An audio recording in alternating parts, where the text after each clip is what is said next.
अस्सलाम वालेकुम फ्रेंड्स, कैसे हैं आप सब। उम्मीद करता हूँ खैरियत से होंगे। एक बार फिर एक नई वीडियो के साथ आपकी खिदमत में हाजिर हूँ। फ्रेंड्स, आज की जो वीडियो मैं बनाने जा रहा हूँ वो है माइक्रो प्लानिंग के बारे में, कि माइक्रो प्लान क्या है।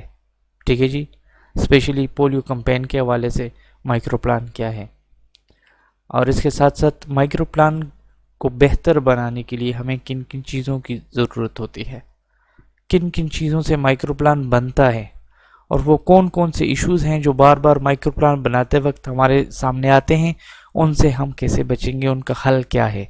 तो तमाम तर चीज़ों को मैं कोशिश करूँगा इस वीडियो में कवर करूँ। तो वीडियो स्टार्ट करते हैं। सबसे पहले है जी माइक्रो प्लान की डिफिनीशन।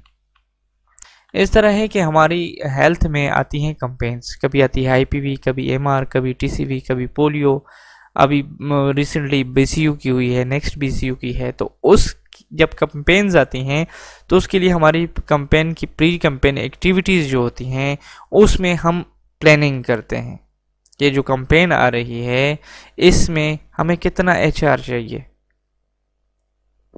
हमें इसमें कितना क्या नाम है टीम्स चाहिए, हमें इसमें कितना हमारा टारगेट क्या होगा, हमें इसमें कितना लॉजिस्टिक वैक्सीन एंड लॉजिस्टिक चाहिए।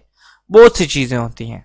ठीक है जी, किस इलाकों में कौन सी टीम भेजनी है, इलाकों की तकसीम किस तरह करनी है। तो ये तमाम तर टीम लेवल तक छोटी सी छोटी मालूमात हम इकट्ठी करते हैं, उसको मद्देनज़र रख के हम एक प्लान बनाते हैं जो कैंपेन आ रही है कि इसको हम कैसे बेहतर तरीके से सरअंजाम दे सकते हैं, उसमें जो इंडिकेटर्स हैं उसको हम कैसे अचीव कर सकते हैं। तो उस सब के लिए हम प्लानिंग करते हैं प्री कैंपेन एक्टिविटीज़ में, और उसको एक डॉक्यूमेंटेड फॉर्म में लाते हैं। उस डॉक्यूमेंटेड फॉर्म को हम कहते हैं माइक्रो प्लान।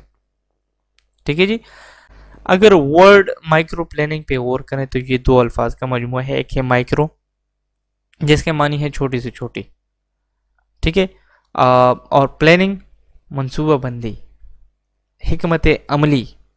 अगर इसी प्लानिंग को मैं ज़रा मज़ीद आपको तफसील से बताऊं तो प्लानिंग हम किस लिए करते हैं। हमारा एक गोल होता है कि हमने वो गोल अचीव करना है, तो उस गोल को अचीव करने के लिए हम हिकमत अमली बनाते हैं। ठीक है जी, तो माइक्रो प्लानिंग का मतलब हुआ हम जो कैंपेन के लिए हिकमत अमली बनाते हैं उसमें छोटी सी छोटी मालूमात भी होती है। किस तरह जी, आपको सिंपल से समझाऊं कि सबसे पहले हमारा होता है जी प्रोविंस लेवल। प्रोविंस लेवल के पास क्या होता है, टारगेट्स क्या होते हैं। उनके पास टारगेट्स होते हैं डिस्ट्रिक्ट के, उनके पास जो मैप होता है उसमें डिस्ट्रिक्ट हाईलाइटेड होता है।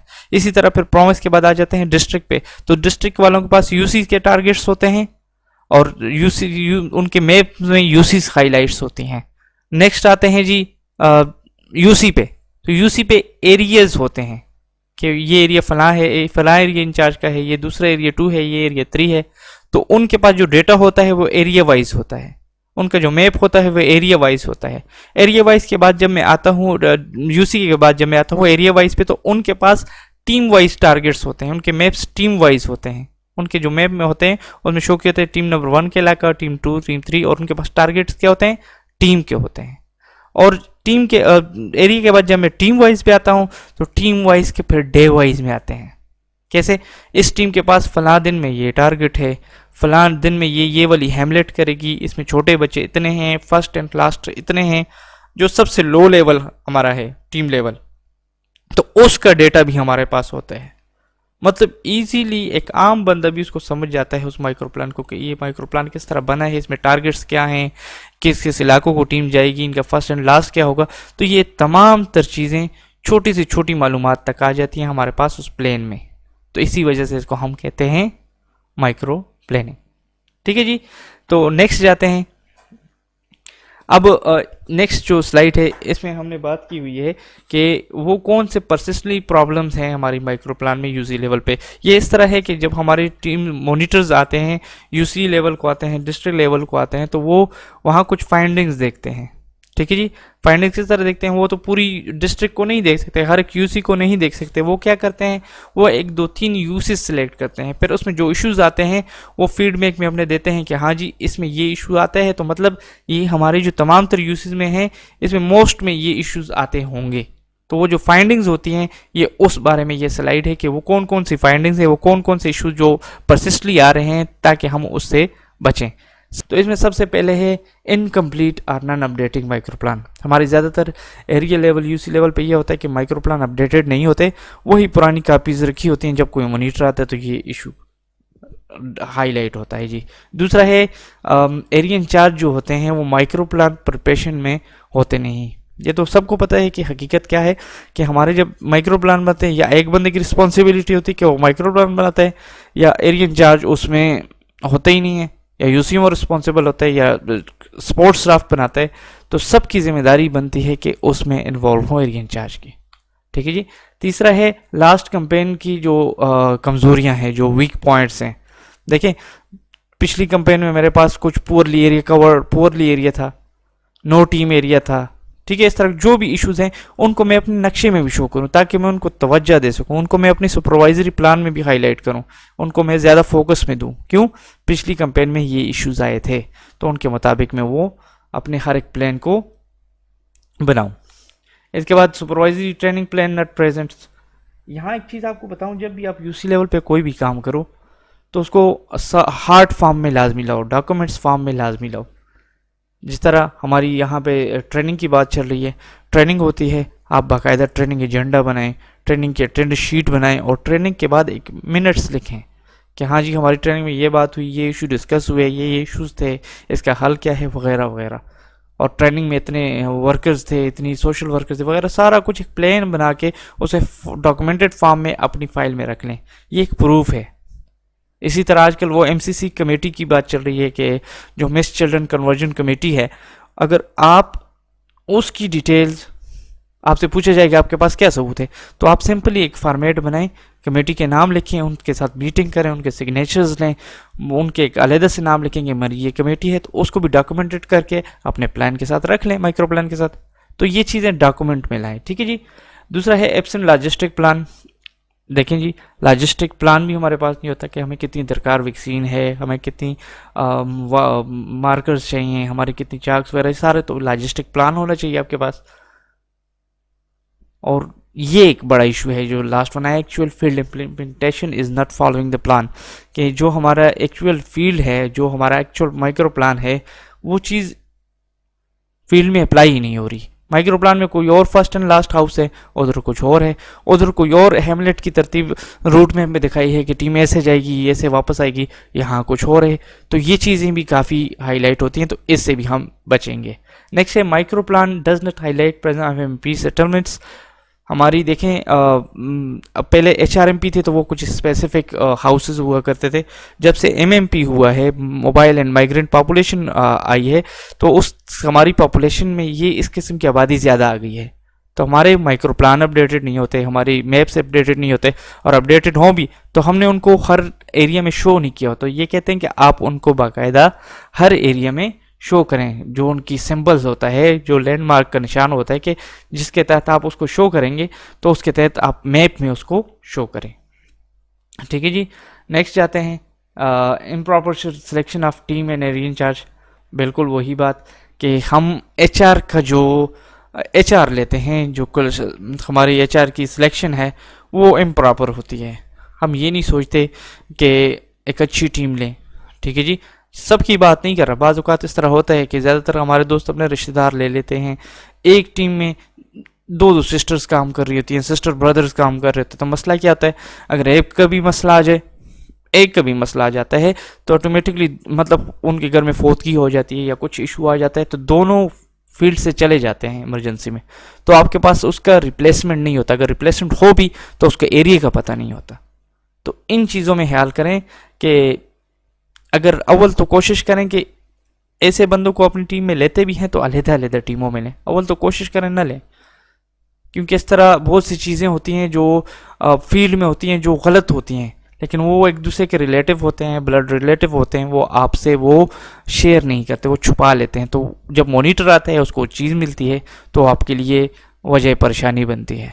तो बहुत सी चीज़ें हैं कि ये रिलेटिव्स वाले का आता है, टू यंग या टू ओल्ड एज का मेंबर मैं ले लेता हूँ। ठीक है जी।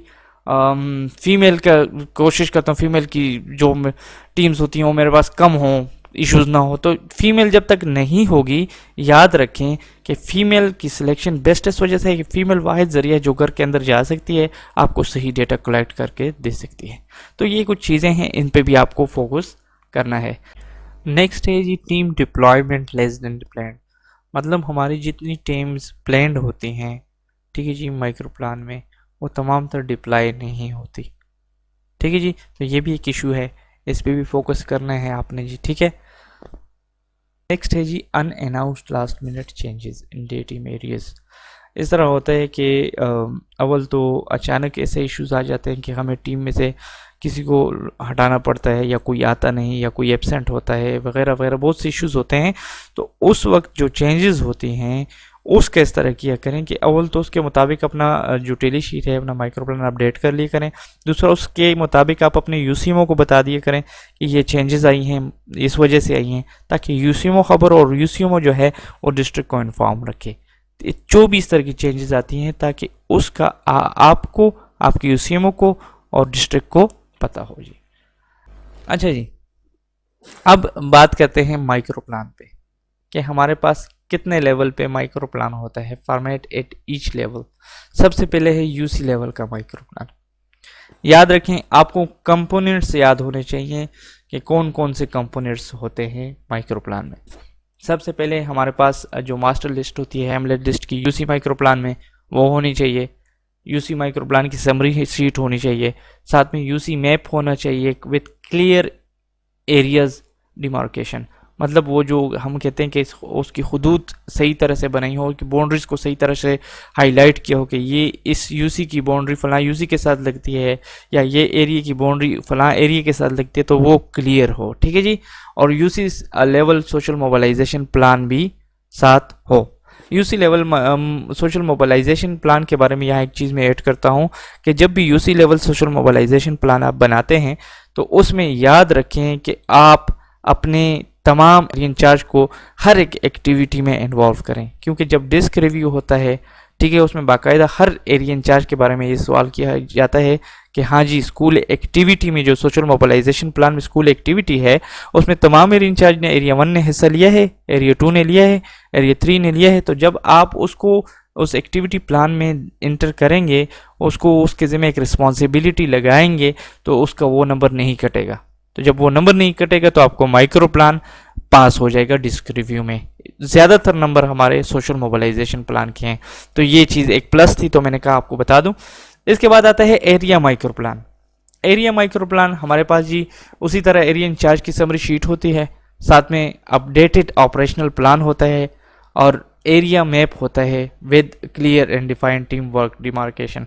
वही बात कि सबसे पहले यूसी लेवल पे जो था एरिया की हुदूद दिखानी थी, अब जब एरिया मैप पे आएंगे, यूसी में तो एरिया वाइज हो गया ना, तो जब एरिया में है तो आप टीम वाइज बाउंड्रीज को सही तरह से हाईलाइट करेंगे कि कौन कौन सी एरियाज, किस किस एरियाज पे एक दूसरे की बाउंड्री एक दूसरे से टच होती हैं, किस एरिया में कौन सी टीम काम कर रही है, किस दिन का काम कर रही है, हर एक चीज़ मैप में क्लियर होनी चाहिए। जिस तरह मैंने आपसे सोशल मोबिलाइजेशन प्लान के बारे में बात की कि सोशल मोबिलाइजेशन प्लान में डिस्क रिव्यू में अच्छे खासे मार्क्स हैं, उसी के बाद इसी तरह हमारे जो मैप्स हैं, रूट मैप्स, एरिया मैप्स, उसके भी अच्छे खासे नंबर होते हैं हमारे डिस्क रिव्यू में। तो अगर वो हमारा क्लियर हो तो हमारे डिस्क रिव्यू में उसके भी हमें मार्क्स मिलते हैं। अगर वो ठीक ना हुए तो उसके मार्क कटते हैं, और जब मार्क कटते हैं तो हमारा डिस्क रिव्यू फेल्ड हो जाता है। ठीक है जी, लास्ट में आता है टीम। तो टीम लेवल पे हमारे पास क्या क्या होते हैं जी, टेली शीट्स होती हैं, अपडेटेड टू रूट मैप होते हैं, ठीक है जी, ऑपरेशनल शीट होती है। याद रखें, ऑपरेशनल प्लान शीट के बारे में बात की गई है कि जब भी फील्ड में टीम जाएगी तो आप उसे ऑपरेशनल प्लान की एक कॉपी उस टीम की उसको एक लाजमी देंगे, ताकि उसको पता हो कि आज मेरा टारगेट कितना है, उसको पता हो कि आज मेरे घर कितने हैं, मेरी सीवीसी साइट कौन सी है, वगैरह वगैरह, ये सब चीज़ें उसमें होती हैं। ठीक है, फर्स्ट एंड लास्ट होता है, स्कूल का टारगेट होता है, स्पेशली पिछले कैंपेन में जो उन्हें रह गए होते हैं उनकी तादाद होती है, HRMP का बताया गया, तो वो सारी चीज़ें ऑपरेशन प्लान में होती हैं। तो टीम को उससे पता चल जाता है कि आज मैंने क्या क्या करना है, किस हेमलेट को टच करना है, वगैरह वगैरह। ठीक है, तो ये चीज़ें ऑपरेशन प्लान जो है ये टीम के पास लाजमी होना चाहिए इसकी कापी, ठीक है जी। इसके अलावा टेली शीट जो है उसके रूट मैप जो है अपडेटेड रूट मैप्स, याद रखें अपडेटेड रूट मैप्स के बारे में ये है कि जब आपके रूट मैप्स अपडेट करें तो हर कैंपेन में कोशिश करें उसके ऊपर अपना साइन कर लें, और उस पे आप साइन कर रहे हैं वो डेट डाल दें तो पता चल जाएगा कि ये अपडेटेड है, वेरीफाइड है, ठीक है जी। तो ये हमारे कंपोनेंट्स थे यूसी लेवल, एरिया लेवल और टीम लेवल के। नेक्स्ट स्लाइड पे जाते हैं जी। अब हमें वो कौन सा मवाद है जो हमें चाहिए माइक्रो प्लान बनाने के लिए, ठीक है जी। इसमें पहले सारे मैं शो कर देता हूँ आपको। सबसे पहले हमें हैमलेट लिस्ट अप्रूव्ड चाहिए।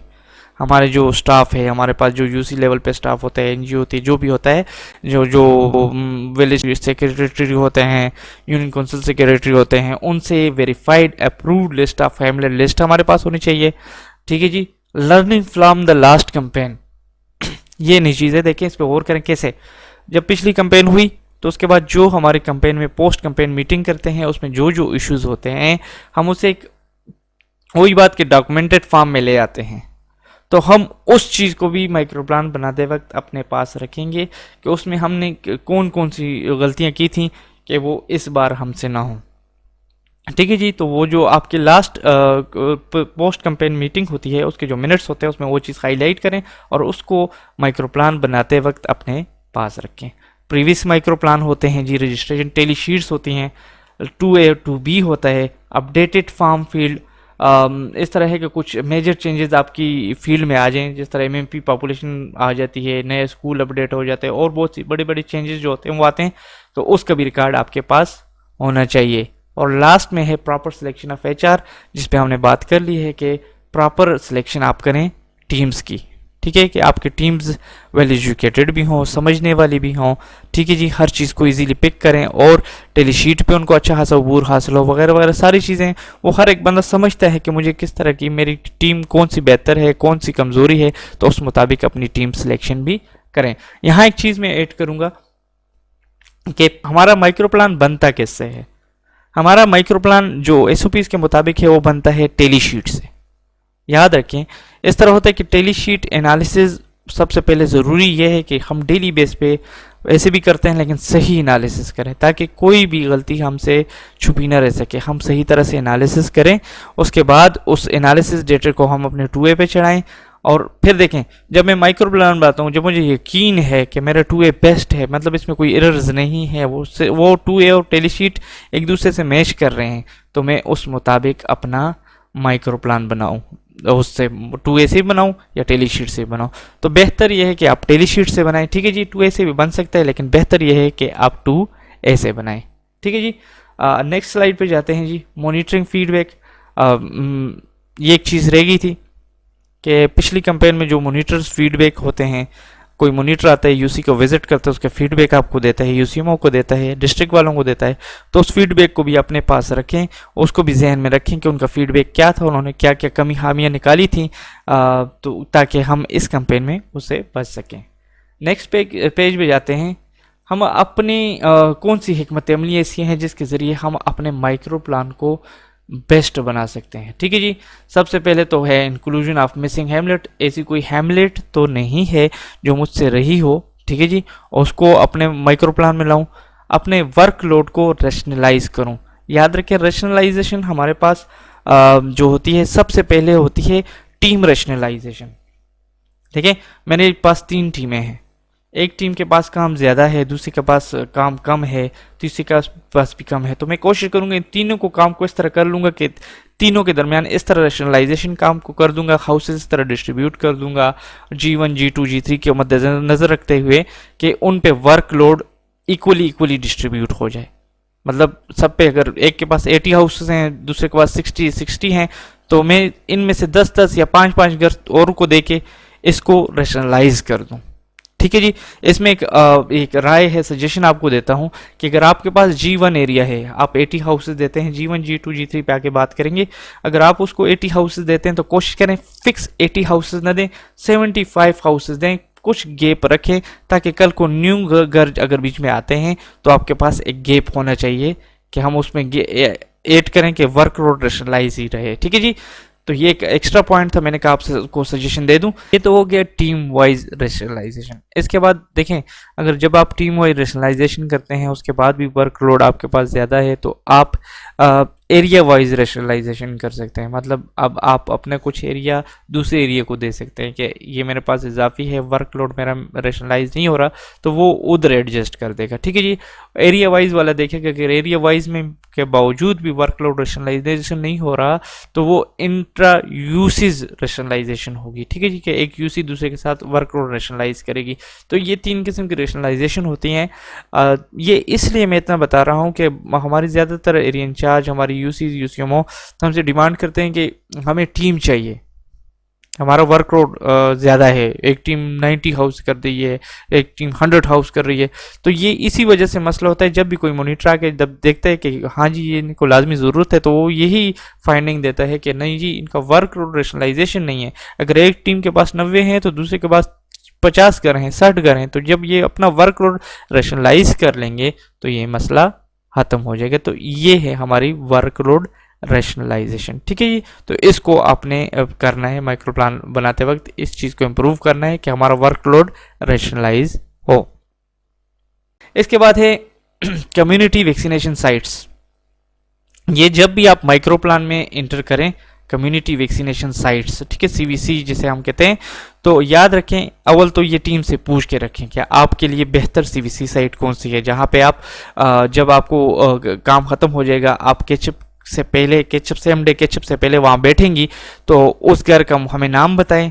उसकी बाकायदा फील्ड वैलिडेशन में भी पूछा गया है, उसका माइक्रो प्लान में भी पूछा गया है। ठीक है जी, तो उसका टीम जब आपको बताएगी तो टीम एक ऐसा घर बताएगी जो उसको भी पता होगा, आपको भी बता सकेगी, आप मैप पे भी लिख सकेंगे, आप उसको विजिट करके वेरीफाई भी कर सकेंगे।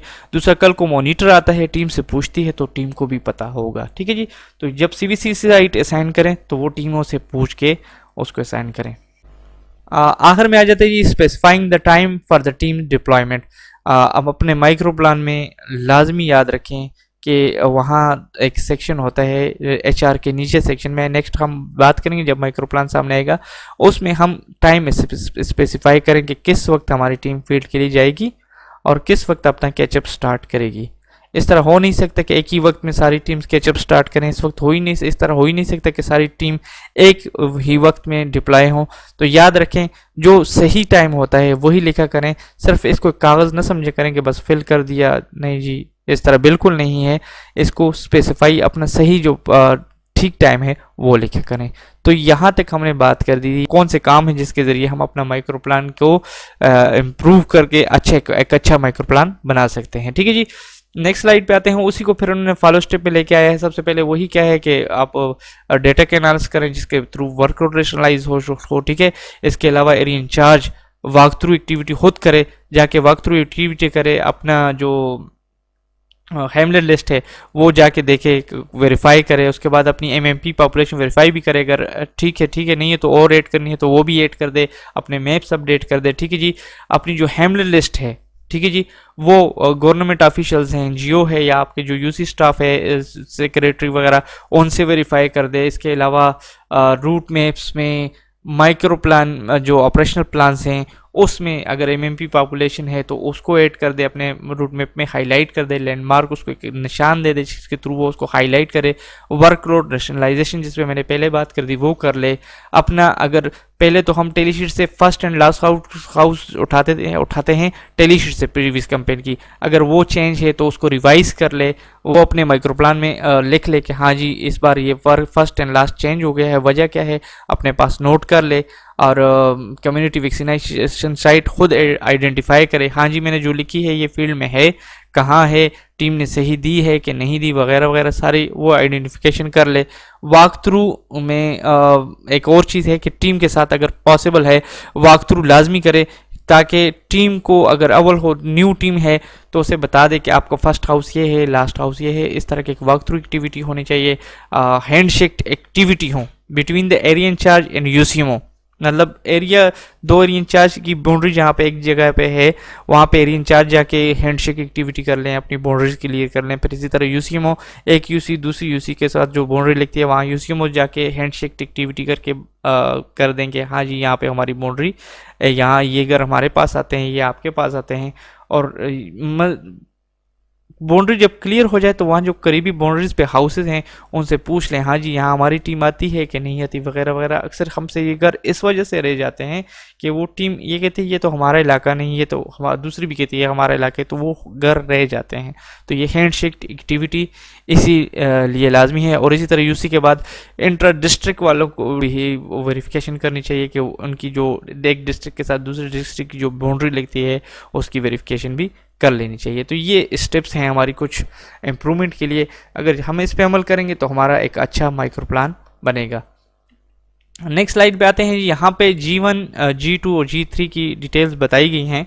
याद रखें हमारे पास G1 जो है, इसकी अगर सिंपल तारीफ में बताऊं कि एक टीम अगर 6 घंटे में 61 से लेकर 80 हाउसेस तक काम कर सकती है तो वो G1 एरिया कहलाएगा। ठीक है जी। ये इलाका ज़्यादातर हमारा जो होता है वो शहरी इलाका होता है, यहाँ पे गुंजान आबादी होती है, घर करीब करीब होते हैं, तो वो इजीली 6 आवर्स में 61 से 80 हाउसेस वो इजीली कर सकती है। G2 हमारा ज़्यादातर रूरल इलाका होता है, देही इलाका होता है, मतलब कुछ घर एक जगह पे थोड़े से फासले पे और घर, थोड़े से फासले पे और घर, तो ऐसे इलाके में अगर टीम 6 घंटे में 41 से लेकर 60 तक हाउसेस कर सकती है तो वो G2 एरिया कहलाएगा। और लास्ट में आता है G3 जो हार्ड टू रीच एरिया होता है, जो एक घर एक जगह पे, दूसरा दूसरी जगह पे, तीसरी जगह पे, अगर एक टीम 6 घंटे में 20 से 40 घर ऐसे इलाके में कर सकती है तो वो G3 एरिया कहलाएगा। याद रखें जो टाइम स्टार्ट होता है हमारे हाउस नंबर 1 से स्टार्ट होता है, ये ना हो कि आप लगाएं कि ये टाइम स्टार्ट होगा जी हॉस्पिटल से, नहीं, जो फर्स्ट हाउस से जो टाइम लगता है उसके हिसाब से ये टाइम कैलकुलेट होता है कि 6 घंटे में वो कितना काम करती हैं। तो ये G1, G2, G3 था। तो इसी हिसाब से अपने माइक्रो प्लान में भी आप G1, G2, G3 वो किया करें। याद रखें लाजमी नहीं है अगर वो 80 हाउस कर रही हैं और G2 इलाका है और आप लिखें नहीं जी G1 है तो ये गलत होगा। आप लिखेंगे हाँ जी ये G2 है लेकिन टीम कर रही है क्योंकि हमारे पास वर्कलोड ज़्यादा है, हमने वर्कलोड रेशनलाइजेशन कर भी ली है तभी हम टीम की डिमांड भी कर रहे हैं। तो इन चीज़ों का ख्याल आप लाजमी रखें। नेक्स्ट स्लाइड पे आते हैं। अब area in charge micro plan. Area in charge micro plan पे देखें सामने आपके पास है जी वो तमाम तरह डिटेल्स जो छोटी से छोटा, जैसे मैंने स्टार्ट में बात की थी माइक्रो डिटेल्स, छोटी से छोटी मालूमात, वो आती हैं ऑपरेशनल प्लान पे। ऑपरेशनल प्लान में सबसे पहले आ जाती है टीम कंपोजिशन। याद रखें टीम कंपोजिशन लाजमी कोशिश करें कि नीप के मुताबिक हो, जो हमारा नेशनल इमरजेंसी एक्शन प्लान है उसके मुताबिक हो तो बेहतर है, ताकि आपको वो टीम, मतलब देखें नेशनल इमरजेंसी एक्शन प्लान क्या है कि आपकी टीम में कम से कम एक गवर्नमेंट वर्कर लाजमी होना चाहिए, लोकल भी लाजमी होना चाहिए और फीमेल भी लाजमी होना चाहिए। ठीक है, तो उसके मुताबिक अपना टीम कंपोजिशन बनाएं। हाँ कुछ एरियाज होते हैं जहाँ पे पॉसिबल नहीं है तो वो अलहदा बात है, लेकिन अगर पॉसिबल है तो ऐसी टीम लाजमी बनाएं जिसमें इस एरिया में सबसे पहले आप अपना नाम लिख लेंगे, देन उसके बाद टाइम्स आ जाएगा कि टीम जो फील्ड में जाती है किस वक्त जाती है, काम शुरू करने का वक्त, ठीक है जी, और कैचअप शुरू करने का वक्त किस वक्त है। ठीक है, तो यहाँ टाइम लिख लेंगे। इसके बाद हैमलेट्स की डिटेल आ जाती है कि हैमलेट्स कौन कौन से डे फर्स्ट पे कौन से करेगी, डे 2 पे कौन से करेगी, इन हैमलेट्स के फर्स्ट एंड लास्ट हाउस कौन से हैं। सिर्फ याद रखें कि हैमलेट नेम हर चीज़ में, चाहे वो आपका मैप है, चाहे वो आपका माइक्रो प्लान है, चाहे वो टीली शीट है, तमाम तर हैमलेट उसमें सेम होनी चाहिए। ये ना हो कि किसी में 2 हो किसी में 3 हो तो वो एक चीज़ गलत है। आप अगर रूट में यहाँ पे 10 हैमलेट लिखते हैं तो आपके रूट मैप पे भी 10 हैमलेट लाजमी होनी चाहिए। आपके एरिया इंचार्ज मैप पे भी 10 हैमलेट एरियाज के जो नेम्स हैं वो हाईलाइट होने चाहिए। ठीक है जी, तो ये एक दूसरे से क्रॉस वेरीफाई होने चाहिए। ठीक है जी, इलाकों के नाम मैंने लिख दिए। ठीक है जी, नेक्स्ट इसके बाद हमारे G1 G2 एरिया की डिटेल्स आ जाती हैं कि हम वो लिखेंगे। ठीक है जी। नेक्स्ट कम्युनिटी साइट, जो वैक्सीनेशन साइट है वो लिख लेंगे। कुल घराने लिख लेंगे कि डे 1 पे कितने घराने हैं, डे 2 पे कितने घराने हैं, डे 3 पे कितने घराने हैं। ठीक है जी। स्कूल मदरसे में अगर स्कूल है, याद रखें अगर स्कूल है तो यहाँ पे स्कूल का नाम भी लाजमी इंटर करें, क्योंकि हमारे डिस्क रिव्यू में बाकायदा पूछा जाता है कि उसने स्कूल का नाम लिखा है और उसके अगेंस्ट टारगेट लिखा है कि नहीं लिखा। तो इस चीज़ के भी नंबर कटते हैं अगर आप नहीं लिखेंगे तो। ठीक है, तो ये लिख लेंगे। स्कूल के बाद अब यहाँ जो बच्चे आते हैं ये घरों के बच्चे होते हैं, जो हाउस होल्ड के बच्चे होते हैं। आपका नेक्स्ट कैंपेन के लिए जो टारगेट होता है हाउस होल्ड का। ठीक है जी। तो आप सिंपल क्या करेंगे, यहाँ साल से कम बच्चे लिखेंगे और यहाँ 1 साल से 5 साल तक, इन दोनों को आप यहाँ पे जमा कर लेंगे और फिर उसको मल्टीप्लाई कर लेंगे अपने वेस्टेज फैक्टर से।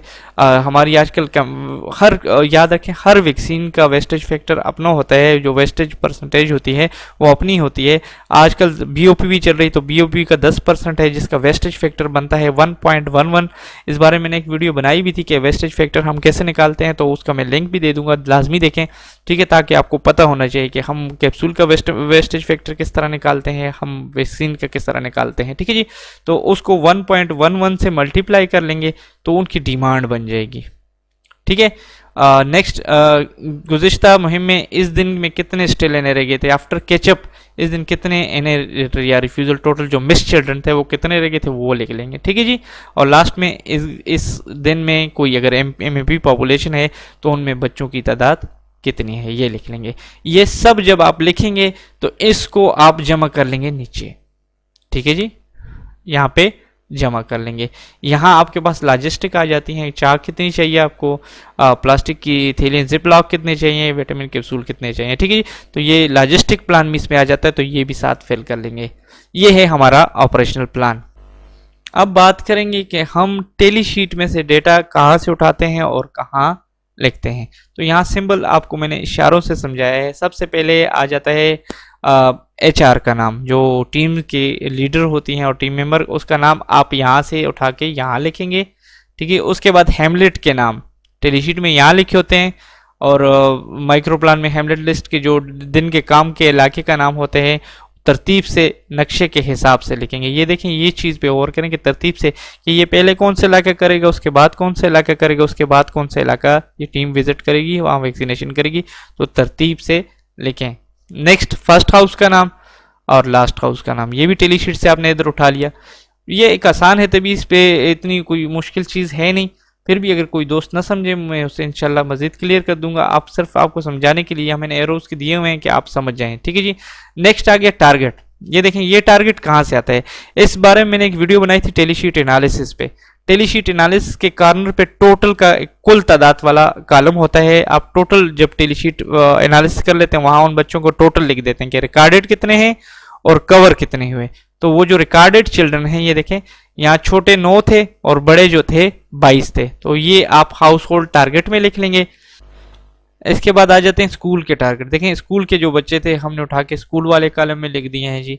इसके बाद जो HRMP घर हैं, यहाँ तो इन्होंने हाईलाइट ये किए हैं कि जो सर्कल हाउसेज हैं ये वाले, लेकिन याद रखें ये जो टोटल सर्कल हाउस होते हैं इनकी जो टोटलिंग होती है वो हम लिखते हैं MMP बच्चे। यहाँ पे टोटलिंग में मेरे पास शो नहीं हो रहा। यहाँ लास्ट में टेली शीट पे एक कॉलम होता है MMP के टोटल वो घराने जिनके सर्कल लगे हुए हैं जिनमें आपने MMP पॉपुलेशन को वैक्सीनेट किया, वैक्सीनेटेड बच्चे, तो उनके लिए एक अलग से सेक्शन होता है टोटलिंग में, वो बच्चे वहाँ टोटल होते हैं। तो वहाँ से उठा के आप डे वाइज के हिसाब से यहाँ लिख देंगे। ठीक है जी।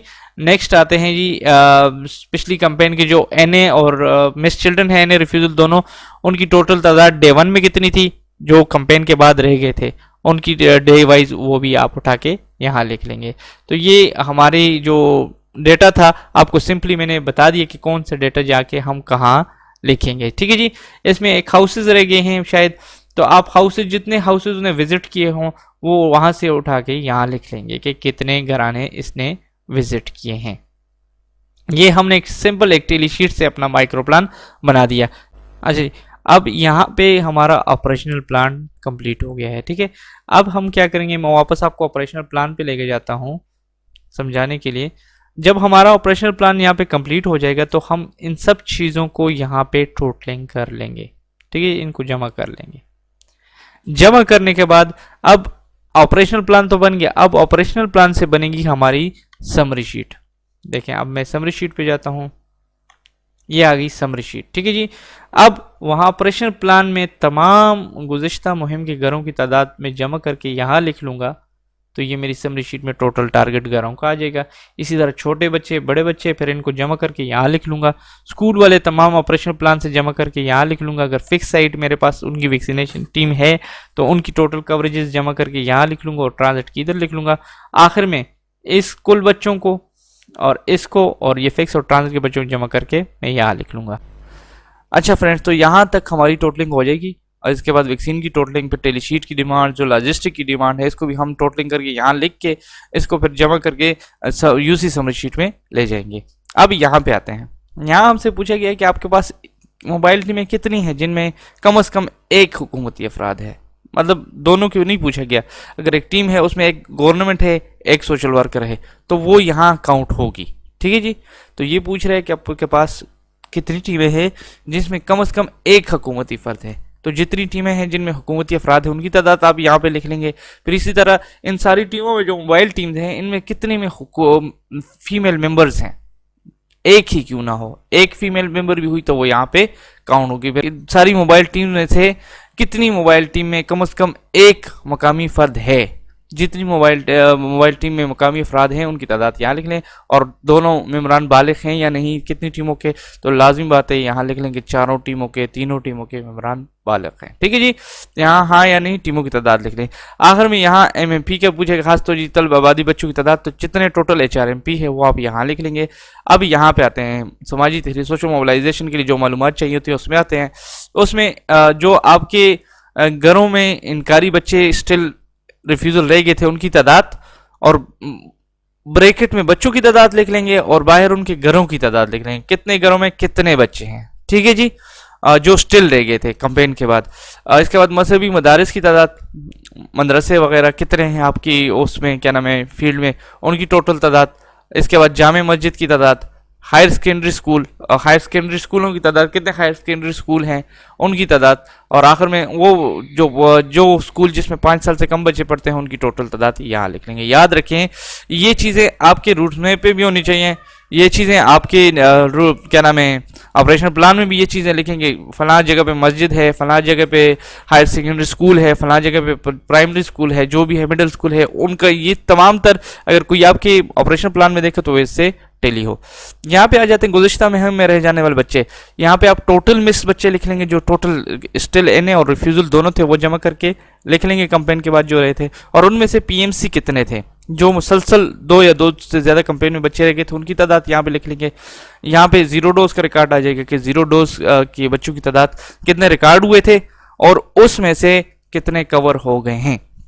ये आपको API टेक्नीशियन देता है।